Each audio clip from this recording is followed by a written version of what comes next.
সোমবার সকালে সচিবালয়ে আইনশৃঙ্খলা সংক্রান্ত কোর কমিটির বৈঠক শেষে সাংবাদিকদের মুখোমুখি হন স্বরাষ্ট্র ও আইন উপদেষ্টা এবং ডিএমপি কমিশনার। রোববার রাতে ঢাকা বিশ্ববিদ্যালয় এবং ৭ কলেজের শিক্ষার্থীদের সংঘর্ষ নিয়ে কথা বলেন তারা।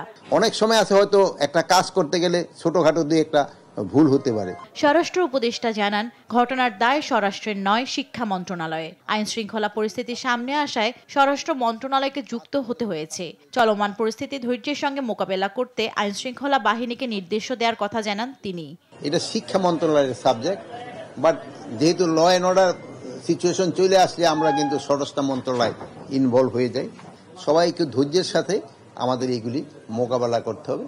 এই ক্ষেত্রে আমরা আইন শৃঙ্খলা বাহিনীও বলছি, আমরা আপনাদেরও আইন শৃঙ্খলা বাহিনীকে বলছি তারা ধৈর্যের ধারে সাথে জিনিসটা মোকাবেলা করার জন্য, এবং আমাদের ছাত্র ভাইদেরও আমরা অনুরোধ করব প্রত্যেকটা জিনিস একটু ধৈর্যের সাথে এবং আলোচনার মাধ্যমে যেন সমস্যাটা সমাধান হয়, ওই দিকে যেতে হবে।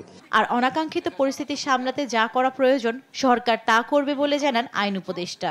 যা করলে এটা রিজলভ হবে সেটা করার চেষ্টা করব। এদিকে ডিএমপি কমিশনার SM সাজ্জাদ আলীর দাবি, রক্তক্ষয়ী সংঘর্ষ এড়াতেই সাউন্ড গ্রেনেড এবং টিয়ারশেল ব্যবহার করেছে পুলিশ। দুইটা না কয়টা মাত্র, আর সাউন্ড গ্রেনেড। হ্যাঁ, আমরা তো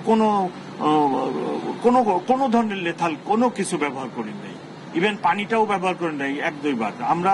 আমরা অত্যন্ত ধৈর্যের পরিচয় দিচ্ছি আমি মনে করি পুলিশ কমিশন। হ্যাঁ, নতুবা তো আপনার রক্তক্ষয়ী সংঘর্ষ হতো। ৭ কলেজ ছেলেরা যদি ক্যাম্পাসে, ঢাকা ইউনিভার্সিটি ক্যাম্পাসে ঢুকতো, আপনি খালি একবার ভাবে দেন কি ভয়াবহ পরিস্থিতি সৃষ্টি। সেইটাকে আমরা অ্যাভয়েড করতে সক্ষম হয়েছি এবং পুলিশ অত্যন্ত ধৈর্য সহকারে কালকে এইসব ঘটনা সামাল দিচ্ছে। আলোচনার মাধ্যমে শান্তিপূর্ণভাবে সমস্যার সমাধান হবে বলেও আশা জানান তারা। জান্নাতুল মোহনা, দেশ টিভি, ঢাকা।